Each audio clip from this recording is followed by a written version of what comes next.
안녕하세요. 이 땅의 일, 영성, 그리고 예술에 대한 통합된 그리스도교 관점을 소개하고 나누기 위해 기독교 대한선교교회 소금빛교회에서 설립하고 후원하는 파이 미니스트리 코퍼스 연구소 2025년 소명, 일, 그리고 사역 첫 번째 나눔을 시작하겠습니다. 이 과정은 일에 대한 통합된 그리스도교 관점을 소개하는 코퍼스 연구소의 중급 필수 나눔 과정입니다. 일의 신학을 통해서 하나님께서 행하시는 일, 그리고 하나님의 일에 동참하는 모든 성도의 일이 창조적이고 또한 구속적이며 완성을 향해 나아가고 있다라는 것을, 그리고 그 성경 안에 묻어져 있는, 녹아져 있는 수많은 이야기들을 우리가 함께 다뤘습니다. 그러면 이제 주님께서 자기 백성을 어떻게 부르시고 어떠한 모습을 부르셔서 세상에서 주님의 거룩하신 일을 창조하시고 구속하시는 일을 우리가 함께 하자라고 인도하고 계시는지에 대해서, 그리고 일과 사역의 관계에 있어서 우리는 이것을 어떻게 통합적으로 바라볼 수 있을 것인가라는 점들에 대해서 이 과정을 통해서, 이 나눔을 통해서 함께 이야기를 살필 것입니다. 그래서 저희가 함께 나누는 이 PPT의 거의 모든 내용은 캐나다 밴쿠버에 위치한 리전트 칼리지의 모든 삶의 현장을 위한 신학, 영어로는 마켓플레이스 티올로지, 그 석자 교수로 계셨던 폴 스티븐스 교수님이 실제로 동명의 과목으로 Vocation, Work and Ministry라는 과목으로 가르칠 때 나눠줬던 PPT를 바탕으로 한다라는 것을 말씀드립니다. 그리고 그러면 오늘 첫 번째 어떤 시작의 이야기로 오리엔테이션의 성격으로 우리는 내가 성장했을 때 우리는 무엇을 할 것인가라는 부분에 대해서 함께 주님의 이야기를 나누도록 하겠습니다. 제가 잠시 기도하고 시작합니다. 거룩하신 주님, 파이미니스트리의 코퍼스 연구소의 중급 필수 나눔을 시작할 수 있게 해주셔서 감사합니다. 주님께서 이미 30년 전에 북미 영미권에 이와 같은 좋은 이야기들을, 선한 이야기들을 주님의 백성들을 통해서 이미 심으셨고, 이제 이 내용을 오늘 2025년 한국 땅 가운데 우리가 함께 심기를 소망합니다. 전하는 사람이나 듣는 우리 모두가 한마음 한뜻 한 생각으로 주님의 말씀에 귀를 기울이게 하여 주십시오. 그리하여 삼위 하나님이 하시는 그 좋은 일들을 우리가 감사하며 참여할 수 있도록, 순종할 수 있도록 주여 주님의 모든 백성들을 인도하여 주옵소서. 첫 오리엔테이션 시작하는 시간입니다. 마지막 PPT 나눔이 끝나는 그 순간까지 이 모든 과정을 우리 주님께서 인도하여 주시고, 우리의 모든 것들을 방해하려고 하는 모든 악한 마귀 사탄 세력은 나사의 그리스도 예수님의 이름으로 떠나게 하여 주시며 오직 성령님의 충만함만 우리에게 임재하여 주옵소서. 주님께 모든 영광, 감사, 그리고 찬양을 올려드리며 살아계신 주 예수님의 이름으로 기도드립니다. 아멘. 그래서 오늘 첫 오리엔테이션의 나눔의 모습으로서 저희가 함께 다루려고 하는 이야기가 바로 이것입니다. 내가 성장했을 때 나는 무엇을 할 것인가 라는 점. 사람은 누구나 성장하면서 살아갑니다. 그것을 가리켜서 우리는 영어로 에이징이라고 표현하죠. 다른 우리나라 말로 표현한다면 나이 들어간다라고 얘기할 수 있습니다. 근데 이 에이징이라고 하는 나이 들어간다는 것은 단순히 노년, 즉 은퇴 이후에 살아가는 분들에게만 국한해서 사용해야 하는 단어는 아닙니다. 에이징, 나이 들어간다라는 말은 다른 말로 한다면 우리가 성장하고 있다라는 것을 얘기합니다.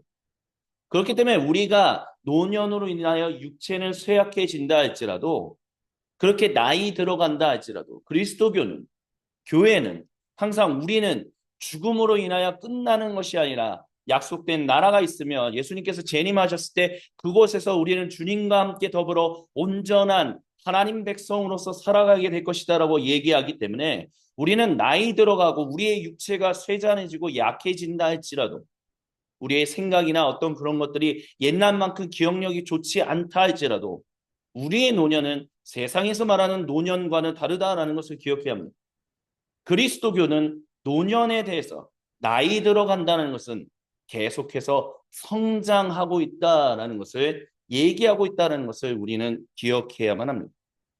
그것을 바탕으로 우리는 vocation, work and ministry, 소명에 대한, 일에 대한, 그리고 사역의 어떤 통합적인 관점에 대해서 이야기를 나눌 것입니다.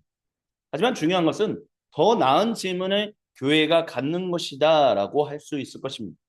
그것은 내가 성장했을 때 어떤 종류의 사람이 돼 있을 것인가라는 질문으로 우리가 살필 수 있을 것입니다. 왜냐하면 그와 같은 것들이 우리가 에베소서를 읽는 하나의 관점으로 살펴볼 수 있기 때문입니다. 성경 공부하신 분들은 다 아시겠지만 에베소서는 누구보다도 교회에 대한 관점이 굉장히 많이 드러나고 있는 사도 바울의 서신입니다. 근데 그 에베소서가 총 6장으로 기록되어 있는데 그 에베소서의 6장에 그래서 1, 2, 3장과 4, 5, 6장의 그 모습, 말하는 톤, 그리고 주제들이 관심사가 사뭇 다르다라는 것을 우리는 알 수 있습니다. 먼저 첫 번째, 우리는 에베소서 1장을 통해서 그리스도 안에서 주 예수님이 행하신 그 구속의 일 가운데서 하나님의 백성으로 회복된 모든 사람들의 정체성이 무엇인가라는 부분에 대해서 에베소서 1장은 우리에게 이야기해 줍니다. 그리고 에베소서 2장은 그 정체성을 바탕으로 우리가 지금 현재 가지고 있는 몸, 즉 성장, 성숙, 나이 들어간다 이런 것들은 결국 우리의 몸과 뗄래야 뗄 수 없는 관계를 가지고 있잖아요. 그런 것에서 몸과의 관계는 어떤 것인가 그런 것들을 우리는 이야기할 수밖에 없습니다. 그거에 대해서 사도 바울이 말하고 있죠. 또 이 몸은 단순히 우리의 육체적인 몸뿐만이 아니라 또한 교회 공동체라고 하는 그 공동체성에 대해서도 얘기하고 있다는 것을 우리는 더불어 기억할 수 있어야 합니다. 그리고 이제 에베소서 그와 같은 정체성과 몸과의 관계를 통해서 이제 이 땅에 이미 시작되었고 완성을 향하여 나아가고 있는 이미 그러나 아직 already but not yet이라고 하는 이 하나님 나라에서 그리고 이후의 하나님 나라에서 예수님 재림하시고 난 이후에 계속해서 펼쳐지는 새하늘과 새 땅 그 하나님 나라에서도 우리는 어떠한 역할을 가지고 살아갈 것인지에 대해서 이야기합니다. 그리고 에베소서 4장 1절은 이 모든 이야기를 가지고 클라이막스의 중요한 성경 말씀을 합니다. 그것이 에베소서 4장 1절에 기록된 말씀입니다. 그러므로 주님 안에서 갇힌 몸이 된 제가 여러분에게 권합니다. 여러분은 부르심을 받았으니 그 부르심에 합당하게 살아가십시오라고 얘기합니다. 그러니까 그리스도 안에서의 성도의 정체성 그리고 성도가 가지고 있는 몸, 육체적인 몸, 개인적으로 말한다면 그 몸과 또한 공동체성과 그래서 하나님 나라가 회복되어 가고 있고 그 완성을 향하여 나아가고 있는 가운데서 우리의 역할이 그 becoming 즉 우리의 존재 그것을 영어로 한다면 being이라고 하죠. 그 역할이 무엇인가를 이제 사도 바울은 1장으로부터 3장을 통해서 굉장히 자세하게 살펴주고 이야기합니다. 그리고 이제 그것을 여러분이 알았으니 그리고 그와 같은 하나님의 일하심을 하나님의 그 콜링을 vocation 소명을 받았으니 그 소명에 합당하게 살아가라라고 사도 바울은 에베소서의 가장 큰 클라이막스인 4장 1절에서 이야기한다라는 것입니다. 그리고 그것을 토대로 에베소서 4장은 그래서 우리는 교회 안에서 어떠한 일들을 하면서 살아갈 것인가. 그래서 이제 1장부터 3장은 being에 대해서 존재에 대해서 얘기했다면 정체성에 대해서 얘기했다면 4장으로부터 6장은 어떻게 살아가야 할지에 대한 doing, 행실에 대한 이야기를 하고 있다라고 우리는 살필 수 있을 것입니다. 그래서 에베소서 4장 이 교회 안에서의 행실을 얘기한다면 5장은 가족 안에서의 행실을 이야기하고요. 마지막으로 6장은 세상에서 성도의 삶의 모습이 어떠해야 할 것인가라는 부분들을 가르쳐 줍니다. 그렇기 때문에 에베소서는 정체성과 소명이라는 이와 같은 것들을 굉장히 균형 있고 통합적으로 살피고 있다라고 말할 수 있을 것입니다. 그게 이제 에베소서에 대한 얘기를 우리가 지금 현재 살핀 것이죠.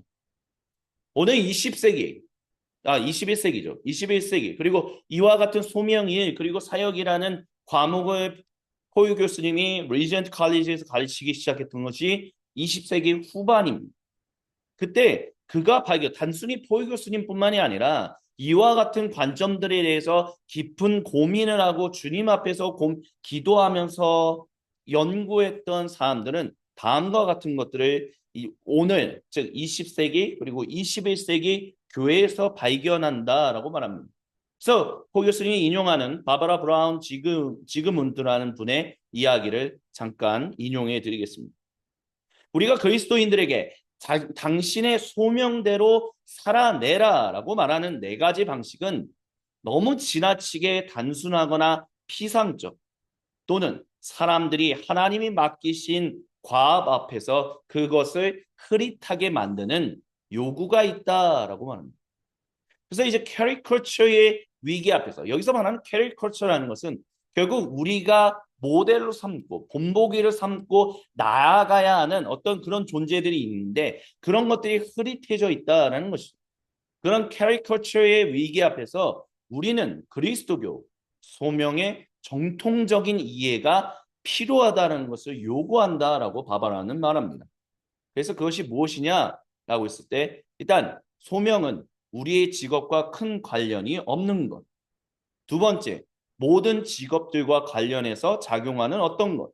세 번째, 특정한 직업들과 관련해서 작용하는 것. 네 번째, 직업을 가지고 있든 직업을 가지고 있지 않든 모든 존재와 관련한 모든 것. 이 네 가지가 잘못된 어떤 인식이다라는 거죠.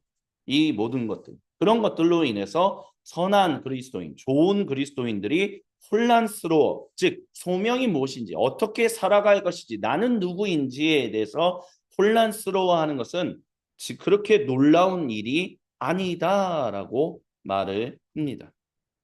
그리고 소명과 관련해서 그리스도인들이 꼭 잘 알아야만 하는 유명한 사람, 브래들리 뷰큐너는 이렇게 얘기했습니다. 오늘날 우리가 살아가고 있는 세상은 잘못된 목소리를 들어오고 있는 사람들로 가득 찬 것 같습니다. 그리고 현재 그들이 기쁨 또는 목적 또는 그들이 일생을 사용해서 이 세상에서 얻는 것이 그들 자신이나 또는 다른 이에게 별로 중요할 수가 없다는 것을 갑자기 깨닫게 될 위험이 있는 일상에 관여하고 있다라고 말합니다. 즉 자기는 굉장히 열심히 기쁨을 가지고 또는 어떤 목적을 가지고 아니면 그냥 살아가다 보니까 열심히 살아갔는데 그래서 어쨌든 자기의 인생을 열심히 살아왔는데 어느 순간 보니까 그것이 자기 자신에게도 별로 유익하지 못하고 다른 누군가들에게도 유익하지 못할 뿐더러 하나님에게도 유익하고 인정받을 만한 것이 아니다라는 것을 어느 순간 갑자기 깨닫게 되는 날이 온다라고 그렇게 프레드니 그녀는 얘기했다는 것이죠.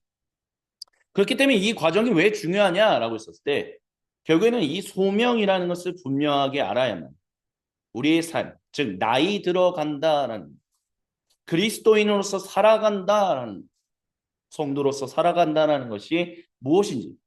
근데 이 소명으로서 살아간다라는 것이 단순히 한 순간만 가지고 얘기하는 것은 아니기 때문에 우리의 나이 들어감, 우리의 성장과 즉 우리 인생 과정 그 긴 여정과 함께 가는 것이기 때문에 이것을 바로 아는 것, 온전하게 통합적으로 아는 것이 중요하다라고 얘기할 수 있다는 것입니다. 그래서 폴 스티븐스 교수님은 왜 우리에게 이 소명, 일, 그리고 사역이 중요하고 알 필요가 있느냐라고 했을 때 다음과 같이 얘기합니다. 첫 번째는요, 우리는 우리 삶을 통하여 소명적인 결단들을 하고 있다라고 얘기합니다. 그러니까 소명이라는 것, 하나님이 나를 부르셨고 그 부르심을 따라간다는 것은 어떤 한 순간의 것만 얘기하는 것, 한 분야, 한 순간만 하는 것이 아니라 우리의 삶의 전체적인 과정을 통해서 그리고 그리스도교서, 즉 공동체의 그 교회의 온전한 주님의 몸된 공동체의 그 2000년간의 2000년은 더 넘어서 고대 이스라엘 민족까지 확장한다면 하나님의 전체 백성들에게 있어서 그 삶을 통하여 수없이 소명적인 결단들이 일어나고 있다는 것을 우리가 기억할 필요가 있다. 그렇기 때문에 이 과정이 필요하다라고 포유 교수님은 이야기합니다. 두 번째, 숙고하는 존재로서 여기서 말하는 숙고한다라는 것은 reflect 한다라는 것입니다. reflection이라는 말 자체가 아시겠지만 반향, 즉 어떤 것을 소리를 들었을 때 그것을 이렇게 부딪혀서 늘리는 반향 또는 빛을 빛도 반향한다라고 하죠. 또는 이것을 반영하는 것도 포함합니다. 우리가 보통 성경에 얘기할 때 성도들은 하나님의 백성은 별과 같다라고 얘기하죠. 다니엘서에 대표적으로 그 말씀 중에 하나가 기록되어 있습니다. 그 말은 우리가 우리 스스로 빛을 비추는 사람들이 아니다라는 것을 말합니다. 오직 진정한 빛, 참된 빛은 하나님 한 분, 빛을 발산하신 분은 오직 하나님 한 분이다라는 것을 우리는 믿음으로 고백합니다. 근데 그 빛을 받아서 우리 안에 녹여내고 그것을 또한 반향하는 존재들이 바로 별과 같은 그리스도인들이다라고 성경은 말하고 있죠. 근데 그 반향하는 하나님의 그 드러내심, 하나님의 계시가 우리에게 주어졌을 때 그것을 어떻게 지금 현재 살아가고 있는 나의 삶의 현장에서 어떻게 그것을 반영하고 반향할 수 있는지에 대해서는 우리는 언제나 깊이 숙고할 수 있는 존재가 되어야 합니다. 이성적으로, 감성적으로, 또한 하나님과의 친밀한 그런 영적인 관계 모든 것 통합적으로 그렇기 때문에 우리는 숙고하는 존재다라는 거죠. 왜냐하면 하나님의 말씀, 성경 말씀이라는 것은 66권 그 말씀은 언제나 모든 시대의 모든 그리스도인들에게 주어지지만 그 말씀을 받은 하나님의 계시, 즉 하나님의 자기 드러내심을 받는 사람들의 삶의 스테이지는 각 시대마다 다르기 때문입니다. 그렇기 때문에 같은 하나님 말씀을 받는다 할지라도 각 시대마다 중요하고 마주쳐야 하고 도전해야 하는 여러 가지 삶의 상황들이 다르기 때문에 우리는 그 말씀을 받았어도 그 이전 시대와 우리 시대의 삶의 어떤 고민과 이야기들이 다른 그런 부분들이 있기에 우리는 그것을 어떻게 반영하며 나아갈지를 숙고하는 존재가 될 수 있어야 합니다. 그렇기 때문에 우리는 숙고한다라는 그 말을 쓰고 있는 것이. 그런 존재로서 우리는 성경적 신학과 소명적 분별의 영성을 가짐으로 우리는 충동적으로 어떤 것들을 갑자기 결정하지 않는 또 그것이 잘 안 될 때 갑자기 화가 나고 막 하는 그런 신경증적인 필요를 만나지 않고 항상 평안하게 항상 주님이 행하시는 좋은 것 가운데서 우리는 개별적인 인격적인 개발이 충족될 수 있다. 이 과정을 함으로 인해서 그것을 깨달을 수 있다는 것을 포 교수님은 이야기합니다. 그리고 세 번째, 중요한 인생 전환의 시기에 우리는 하나님의 목소리를 듣고 하나님의 의지를 의식적으로 따르는 특별한 필요를 가지기 때문에 이 과정이 필요하다라고 말합니다. 이거는 조금 있다가 또 다른 도표를 통해서 좀 더 자세하게 이야기를 나누도록 하겠습니다. 네 번째, 비슷한 얘기입니다. 우리 생애의 다른 시기에 우리는 각각 다른 질문을 가지며 다른 소명적인 이슈들을 마주한다라고 합니다. 그것에 대해서 이 도표를 한번 보여드리도록 하겠습니다. 우리가 보통 뭐 성경에 보면 강건하면 80까지 살 것이다 얘기하지만 뭐 100세까지 사는 우리가 100세 시대를 보면서 이제 살아가고 있죠. 근데 그렇다면 우리가 태어났을 때부터 10대 이전 또 10대, 20대, 30대, 40대, 50대 이렇게 점점점 나이를 먹어가는데 그렇게 성장하고 나이 들어가는데 그 각 삶의 그 목적마다 즉 10대 이전에 10대 때, 20대 때, 30대 때 각각 한 사람이라 할지라도 한 사람의 인생 여정이라 할지라도 그 사람의 인생 목적이 각 시대마다 달라진다는 것을 우리가 경험하게 됩니다. 그래서 보통 인생 목적의 단계에 대해서 이제 살피는 어떤 분들은 그렇게 10대 이전에는 내가 성장했을 때 나는 무엇이 되기 원하는가? 그거에 굉장히 관심을 가지고 살아간다라고 얘기를 해요. 물론 10대 이전의 아이들이 과연 그런 것들을 얼마만큼 고민할까 좀 회의적으로 바라보실 수도 있지만 어쨌든 연구하는 학자들은 10대 이전에는 내가 성장하면 나는 어떤 사람이 되기 원하는가 이런 것들을 고민한다 이렇게 얘기를 한다는 거예요. 근데 이제 10대만 돼도 자아의식이 생기기 때문에 자기 어떤 정체성이 확립되어 가기 때문에 그런 질문들을 한다라는 게 왜 사람들이 나를 친구로 사귀기를 원하는가? 그러니까 10대 이전과 10대 때가 달라진다 이렇게 볼 수 있는 거죠. 그리고 20대 때는 내 삶에서 나는 무엇을 할 것인가? 나는 살면서 다른 말로 한다면 나는 살면서 무엇을 할 것인가라는 그런 고민을 한다라고요. 그러니까 10대 이전에는 빨리 어른이 됐으면 좋겠다 뭐 이런 얘기를 하는데 20대 때는 이제 어른이 됐는데 나는 뭘 하면서 살 거지? 이런 고민을 한다는 거예요. 그리고 30대 때는 어떤 질의 삶을, 그 어떤 퀄리티를 가지고 있는, 어떤 성취를 가지고 있는 인생을 살아갈 것인가 그런 고민들을 한다라고 얘기합니다. 그리고 40대 때는 나는 무엇이 되길 원하는가에 대해서 다시 한번 질문하게 되는 때가 된다라고 얘기해요. 그리고 50대 때는 내 세상에서 지금 우리가 자기가 살고 있는 세상에서 나는 그 어떤 다른 점을 만들어내고 있는가, 만들어낼 수 있는가 그런 것들에 대해서 고민한다라고 얘기합니다. 그리고 60대 때는 은퇴하고 난 이후에 나는 왜 아침에 일어나야만 하는 것인가? 라는 점에서 고민을 갖는다라고 얘기하고요.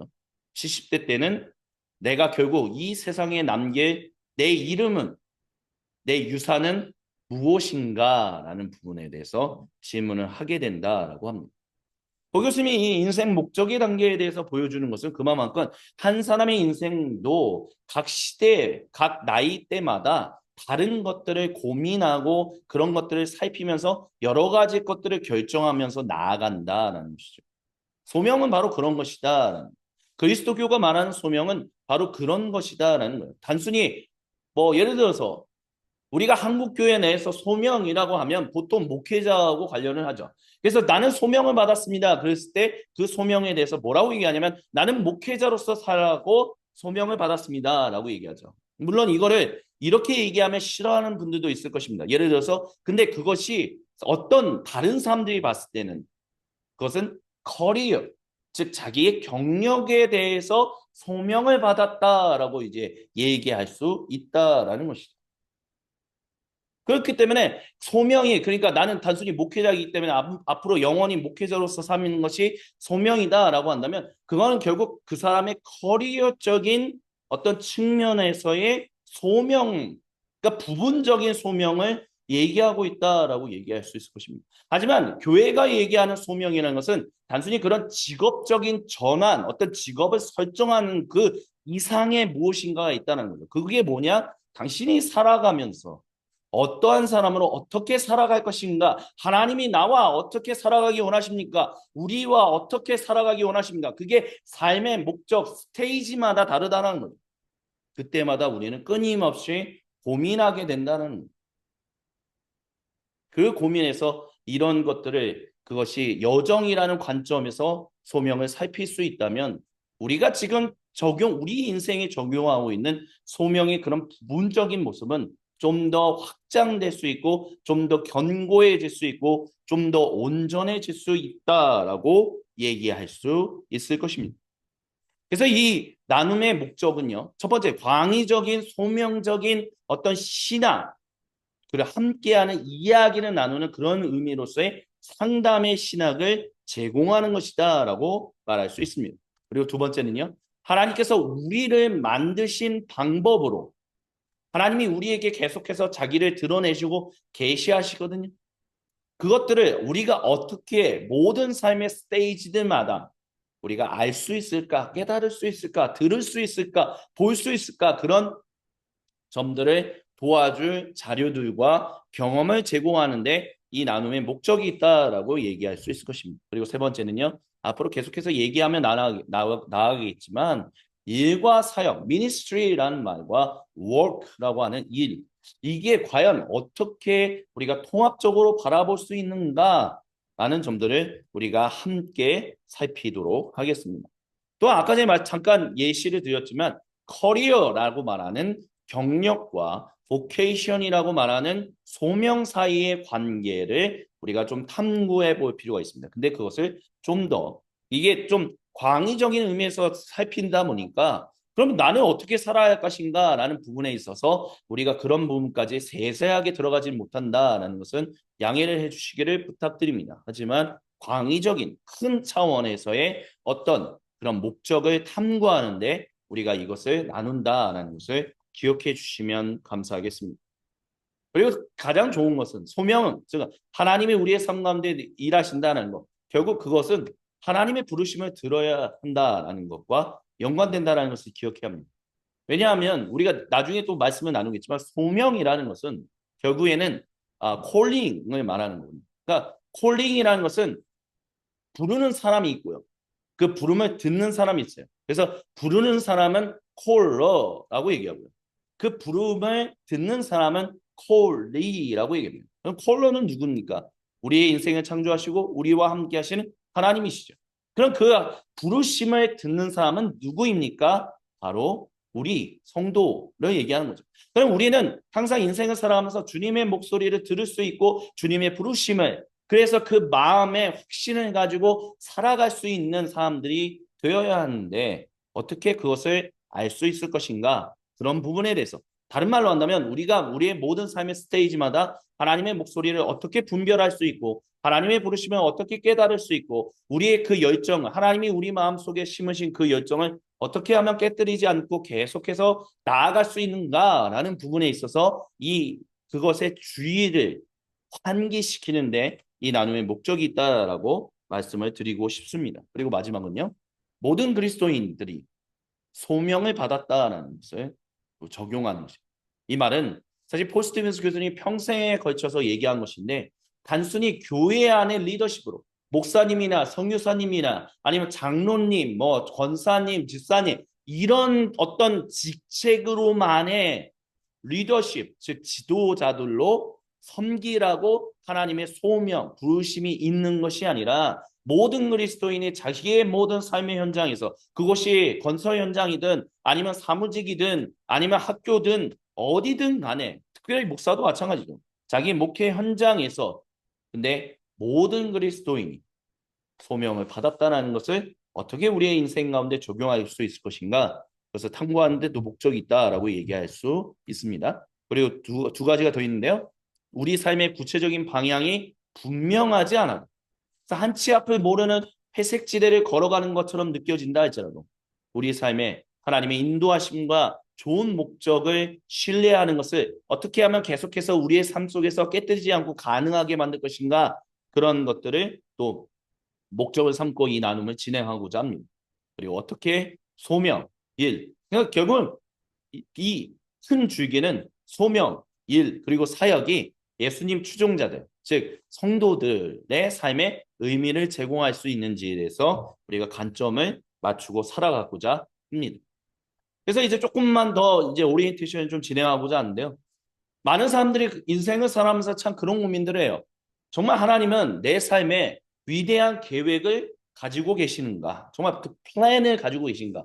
그러면 뭔가 잘 풀려야 하는데 인생도 좀 잘 풀리고 어려움도 없고 그래야 하는데 인생 하루 지나면 한 해 지나면 10년이 지나면 또 다른 문제가 생기고 또 다른 어려움이 생기고 또 다른 고난이 생기고 그러다 보니까 우리의 인생이 정말 하나님을 믿으면 인생이 참 편안해야 하는데 즐거워야 하는데 즐거운 일들도 물론 있지만 왜 이렇게 어려운 일들도 참 많지? 그러면 이제 그런 고민이 생긴다는 거죠. 진짜 하나님이 내 인생에 위대한 계획을 가지고 계시는가? 그런 것들을 질문하게 됩니다.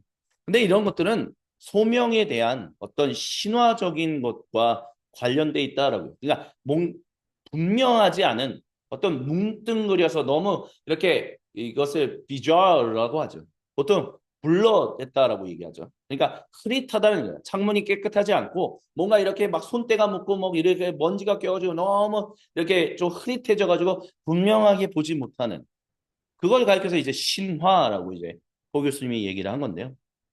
그런 신화적인 우리로 하여금 분명한 어떤 그런 소명을 보지 못하게 하는 그런 것들이 뭐가 있느냐라고 했을 때 고 교수님은 다음의 것들을 얘기합니다. 첫 번째 소명은 올바른 직업을 찾는 것에 대한 것이다라고 얘기를 해요. 근데 그것은 우리로 하여금 온전한 소명을 이해하는 데 있어서 흐릿하게 만드는 주된 요인 중 하나가 된다라고 할 수 있어요. 그리고 두 번째는 소명은 우리가 선택하는 어떤 것이다라는 것이고요. 세 번째는 당신이 임금, 즉 근로를 함으로 인해서 그 근로의 대가로 얻는 그 임금을 받는 일에서 열정을 반드시 표현해야만 한다. 그러니까 돈을 받지 않는 일에 대해서는 뭐 그렇게까지 열정을 보일 필요도 없다. 뭐 이런 식의 접근들이 소명을 이해하지 못하게 만드는 세 번째 포인트다라고 얘기할 수 있어요. 그리고 네 번째, 당신이 원하는 것 어떤 것이라도 할 수 있다. 그것도 역시 우리로 하여금 잘못된 인식을 가지게 한다라고 해요. 그리고 당신을 위한 오직 하나의 직업. 근데 그 직업은 돈을 받는, 샐러리를 받는 거예요. 그것만 있다. 이 모든 게 잘못된 것이다라고 얘기합니다. 그래서 소명에 대해서 우리는 지금 이 순간까지 한국 교회도 마찬가지고요. 통상적으로 우리는 수많은 세상의 좋은 것들 가운데서 하나님이 나에게 주시는 가장 좋은 것 하나를 초점을 그러니까 골대를 잡는다라고 할까요? 표대를 삼아 거기로 향한만 막 무소의 뿔처럼 좀 표현이 좀 그런가요? 아무튼 그러니까 눈을 가린 경주마처럼 오직 옆을 보지 못하고 앞만 보며 달려가게 만드는 그런 경주마처럼 달려가게끔 해야 한다. 그런 식의 어떤 관점으로서 소명을 이야기해 오고 있어요. 이게 통상적인 접근, 즉 서구 사회에서도 통상적인 소명에 대한 접근이다라고 얘기합니다. 하지만 사실 온전한 소명을 이해하게끔 만드는 가장 좋은 방법은 많은 선택지가 있다라는 것. 그러니까 하나의 초점. 그렇기 때문에 하나만 잡아서 그걸 제대로 잘 타겟을 하지 않고 인생의 시간을 허비하면 너 인생 제대로 잘 살지 못해. 뭐 이렇게 얘기하는 것이 통상적인 접근이라면 그렇지 않다. 우리의 삶이 계속해서 달려가는 동안 여러 가지 다양한 선택지들이 있기 때문에 하나님이 당신에게, 하나님이 저에게, 우리에게 주시는 좋은 것들이 참 많기 때문에 그것을 향하여 우리가 나아가는 것.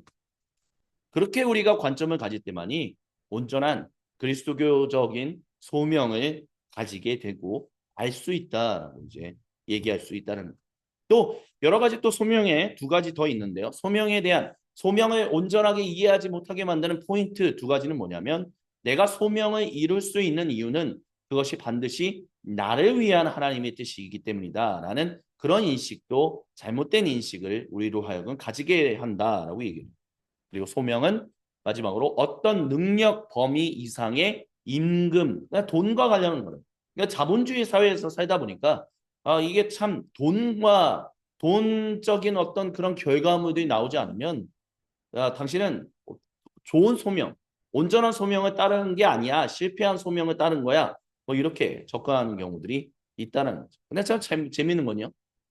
반대로 목사님들에 대해서는 또는 선교사님들에 대해서는 이런 식의 접근을 하지 않아요. 예를 들어서 목사님이 너무 돈을 밝힌다 하면 이거는 잘못된 소명이다 이렇게 얘기하고요. 선교사님들이 너무 돈에 대해서 얘기하면 그건 잘못된 것이다 라고 얘기를 해요. 근데 반대로 일반적인 직장, 그러니까 교회 외의 직장을 가지는 어떤 그런 다른 분야에서 일하시는 분들에게 있어서는 너가 그거를 돈을 먹고 살 만큼 너희 가족을 책임질 만큼 너희 인생을 책임질 만한 그런 돈을 받지 못한다면 너의 소명은 실패한 것이다. 이런 식으로 반대로 적용하는 경우들이 있다는 거죠. 그러니까 교회가 오늘날 21세기 교회, 한국 교회가 소명에 대해서 얘기할 때 굉장히 다르게 접근하는 그런 부분들도 있다는 거예요. 그런 모든 것들이 어떤 잘못된 신화적인 모습이다라고 얘기할 수 있다는 것입니다. 그렇기 때문에 우리가 기억해야 할 것은요. 하나님은 당신 삶을 위한 더 멋진 위대한 플랜을 가지고 있다라는 것을 이제는 우리가 좀 내려놓을 수 있어야 합니다. 그걸 내려놔야만 우리는 온전한 하나님의 소명에 대해서 이야기할 수 있어요. 그럼 그건 무엇이냐라고 한다면 하나님이 당신과 저와 우리 모두를 향한 멋진 목적, purpose를 가지고 있다라는 것을 그렇게 얘기할 때 우리는 온전한 소명을 이야기할 수 있다라고 말할 수 있을 것입니다. 그러니까 우리는 참 뭔가 모든 게 이렇게 뭐 그 좀 다른 표현으로 아다리가 맞게 그러니까 뭔가 이렇게 딱딱딱 잘 맞아가지고 그렇게 해서 쫙 뭔가를 이루는 것.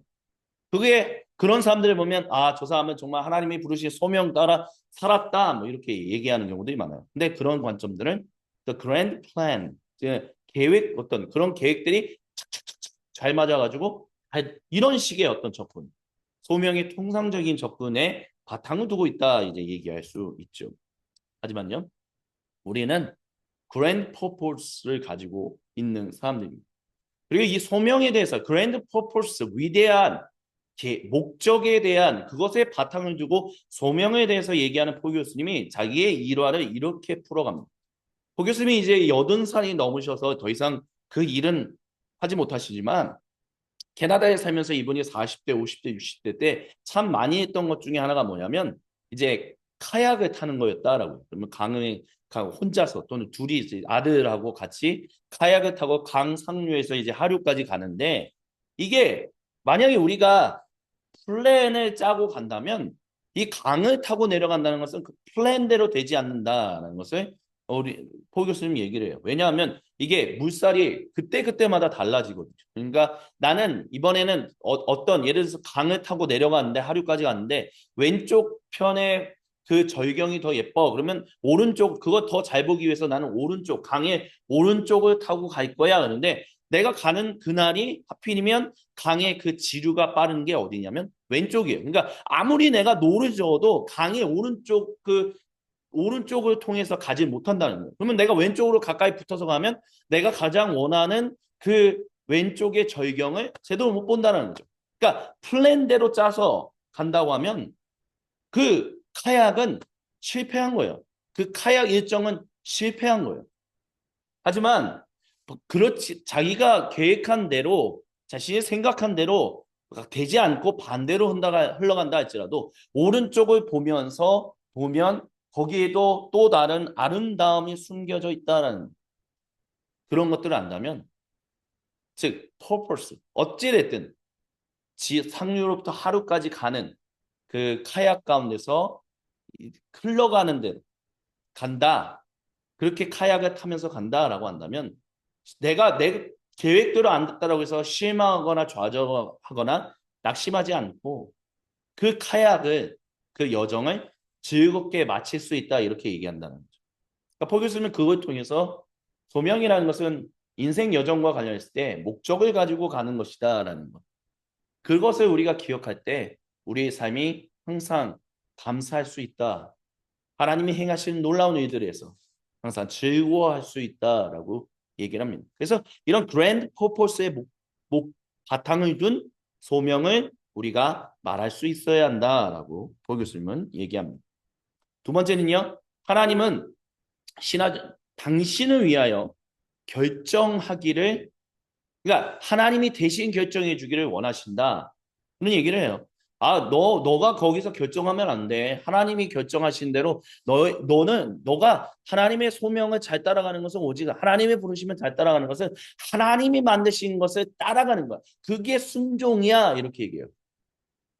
그러니까 순종에 있어서 그러면 사람이 할 수 있는 일은 과연 무엇인가라는 궁극적인 질문이 나올 수 있죠. 그러니까 하나님의 뜻만 잘 듣고 우리가 따라간다. 그러면 우리는 로봇 그 이상도 그 이하도 되지 않아요. 왜 오늘날에 많은 사람들이 인공지능이라고 하는 AI라고 하는 그런 것들을 왜 자꾸 만들어내가려고 할까요?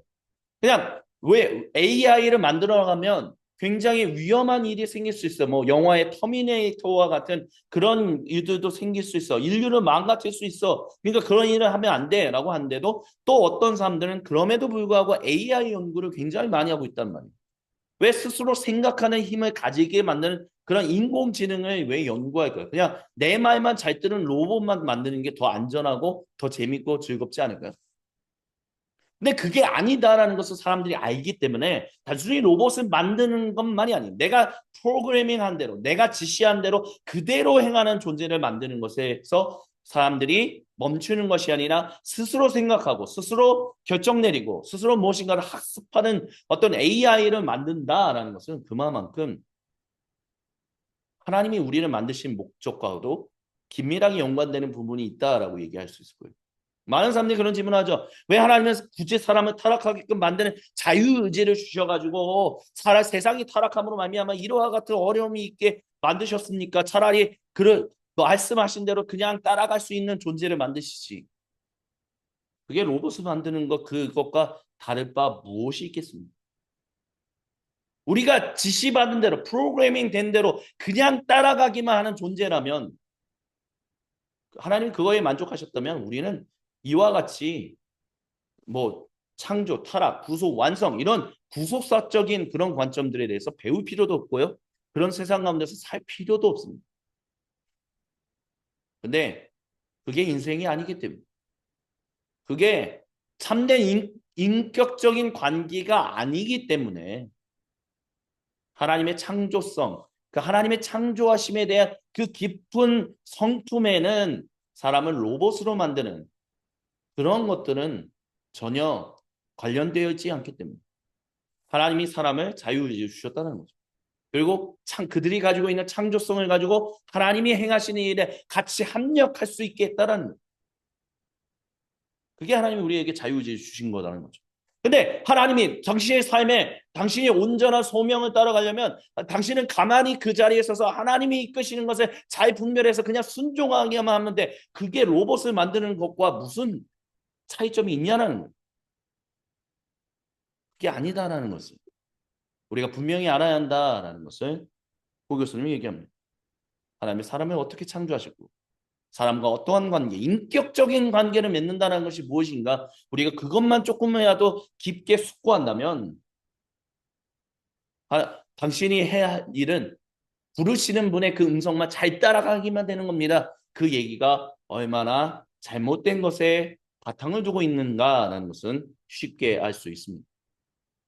세 번째, 당신의 길을 찾는 가장 최고의 방법은 사인을 하나님 신호를 주세요. 사인을 주세요. 제가 이 사인을 알아야만 갑니다. 사인이 없으면 멈춰 있어야지. 아유. 근데 무기력하다는 거죠. 무기력.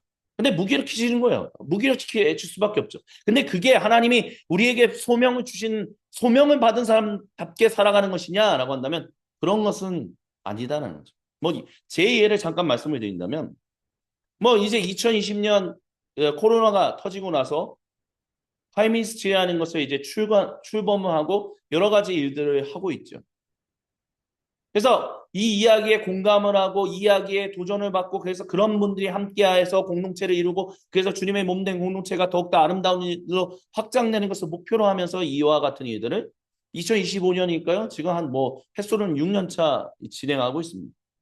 근데 하나님이 그런 부르심에 대한 뜨거운 열정을 주셨고 그거에 대한 확신을 주셔서 이런 일들을 하는데 주변에서 뭐 반응들이 뭐 항상 뭐 많이 있냐라고 한다면 반응이 뭐 그렇게 많지 않아요. 뭐 광고를 해도 뭐 광고에 그렇게 댓글 요즘은 왜 페이스북에 댓글이 갑자기 달리는지 이상한 댓글들도 막 달리고 그러면 저도 사람인지라 안타까운 육체를 가지고 있는 사람인지라 그럴 때는 실망하고 낭망하고 좌절합니다.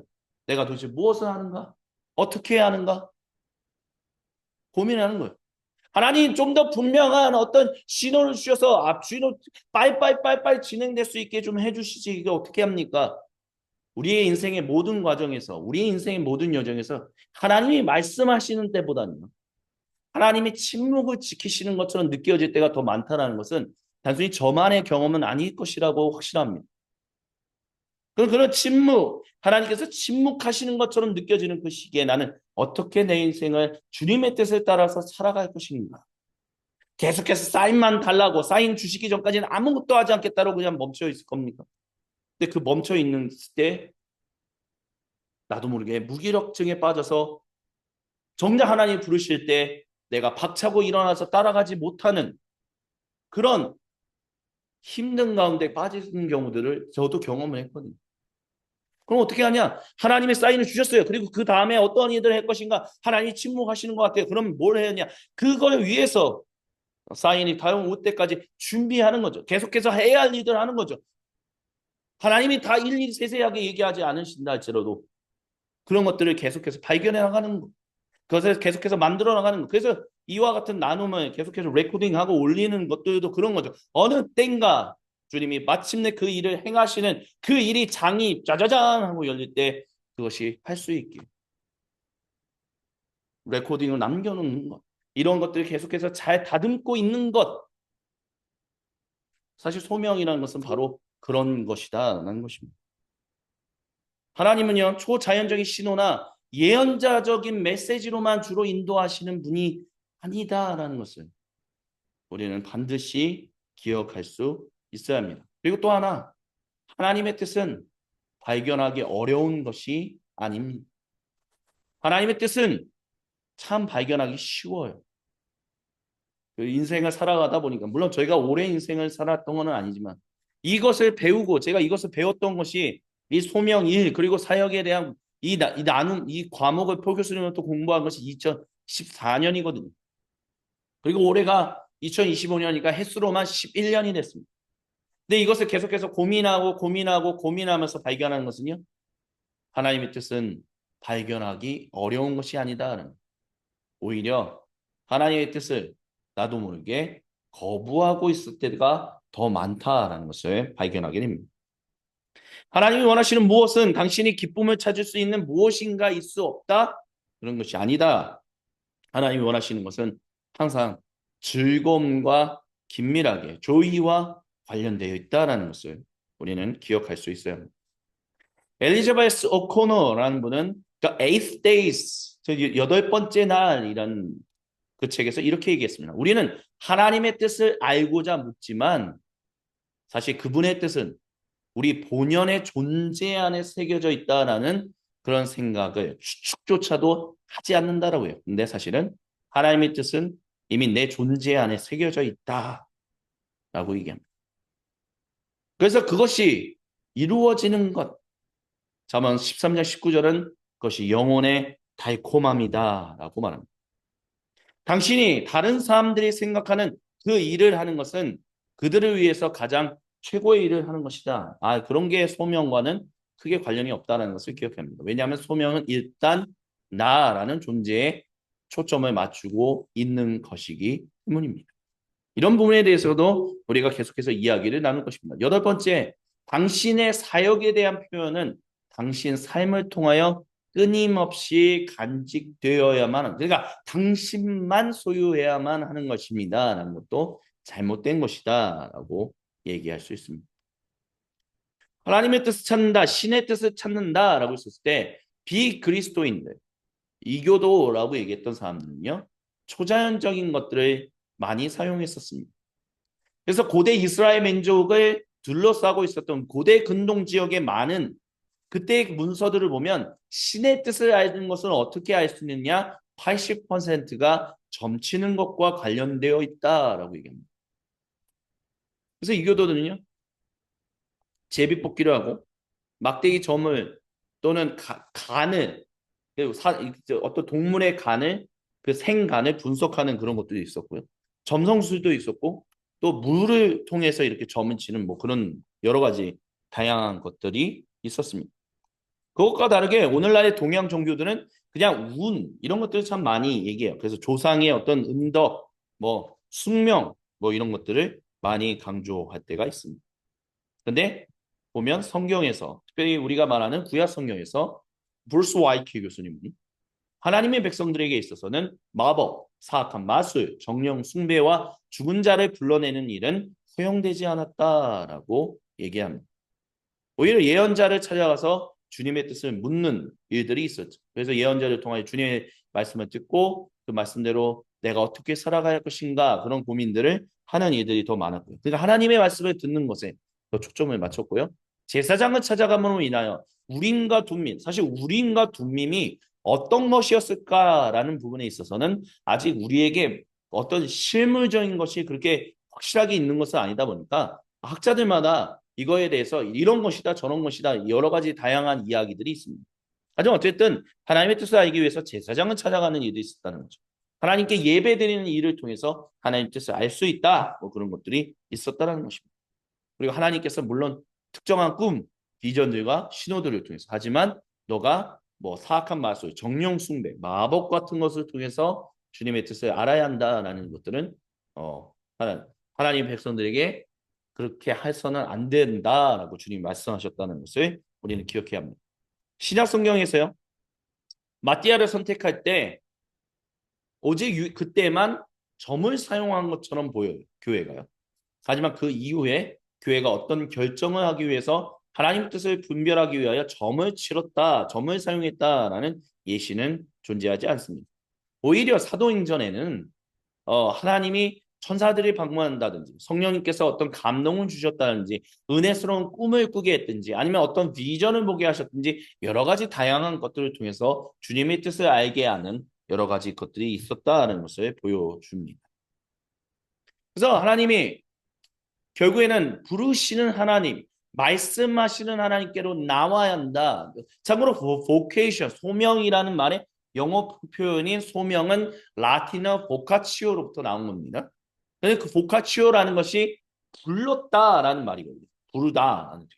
근데 그 부르다라는 것은 결국에는 부르는 존재가 있고 부름을 받는 존재가 있다라는 것을 얘기하는 거죠. 그래서 콜러, 콜리, 그래서 콜링이라는 게 이렇게 연관된다라고 했죠. 근데 하나님은 항상 말씀하시는 존재로서 사람들을 불러내고 있다는, 그리고 우리는 듣는 존재로서, 그래서 그 부르심의 그분의 부름과 그것에 따르는 반응하는 존재로서 우리는 하나님과의 관계가 설정되어 있습니다. 그래서 하나님이 부르신다, 말씀하신다, 하나님이 이르시다, 뭐 여러 가지 다양한 표현들이 있죠. 근데 그런 것들이 어떤 것을 통해서 나타나느냐? 계획과 칙령, 즉 율법이라고 하는 뭐 그런 것들을 통해서 또 하나님의 어떤 갈망이 나타나요. 내가 그것을 보기 원한다. 내 백성이 회복되길 원한다. 그때 그 부르심의 그 음성에 반응해서 주님 제가 그 일을 위해 향하여 나아가겠습니다 했을 때 하나님 저를 허락해 주십시오라고 했을 때 하나님이 그런 것들을 허락하는 그런 모습으로도 나타납니다. 또한 하나님의 일반적인 섭리, 그런 어떤 섭리를 통해서 또한 하나님의 어떤 뜻이 이루어지는 것들을 우리는 또한 보게요. 그래서 그런 것들을 통해서 우리가 깨닫는 게 뭐예요? 하나님이 모든 것들을 우리가 하지 못하고 우리가 때로는 못하는 것들을 하나님은 자신의 거룩하신 뜻, 그 생명을 살리는 그 일을 위하여 하나님이 또한 행하실 때가 있다라는. 그래서 우리의 궁극적인 미래는 결정되어 있죠. 새하늘과 새 땅이라고 하는. 그 궁극적인 일을 향하여 하나님은 자신이 해야 할 일들을 계속해서 하고 계십니다.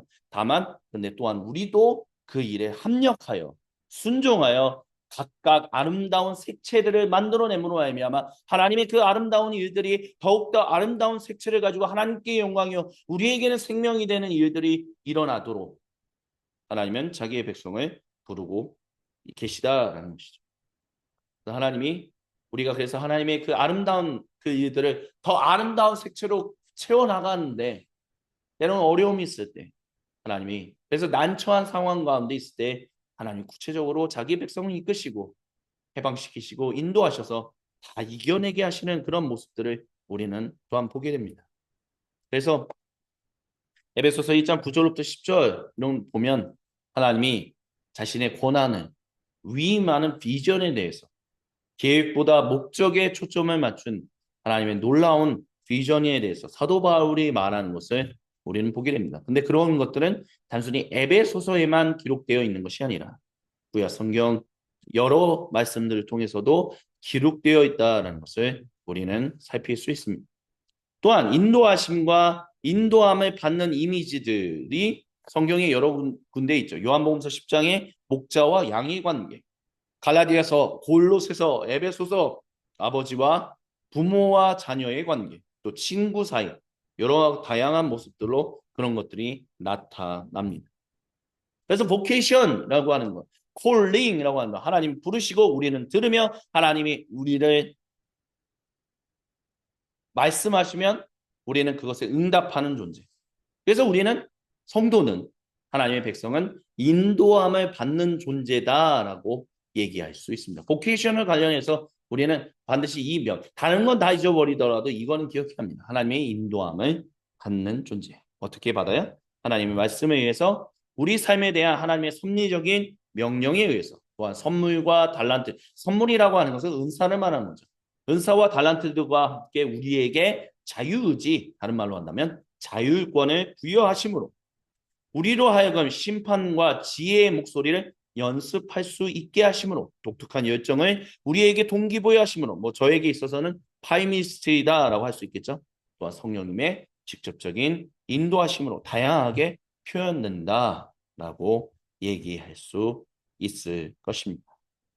그래서 폴 스티븐스 교수님이 나눴던 첫 번째 이 오리엔테이션을 통해서 vocation, work, 그리고 ministry, 소명, 일, 그리고 사역에 대한 여러 가지의 어떤 그런 대략적인, 개괄적인 어떤 그림들을 우리가 이 시간 함께 살펴보았습니다. 그리고 우리는 이제 다음 이 시간에 소명에 대한 보다 좀 더 세밀하게 접근하는 그 관점, 소명에 대한 온전한 통합적인 관점에 우리가 함께 살피고자 합니다. 혹시 좀 곱씹어야 할 부분들이 있다면 영상을 좀 이렇게 조절하시면서 한 번 더 곱씹으시고 어려운 부분들이 있다면 카톡에 그러니까 갑자기 생각이 안 나네요. 그 카톡에 있는 그 질문할 수 있는 그런 게 있거든요.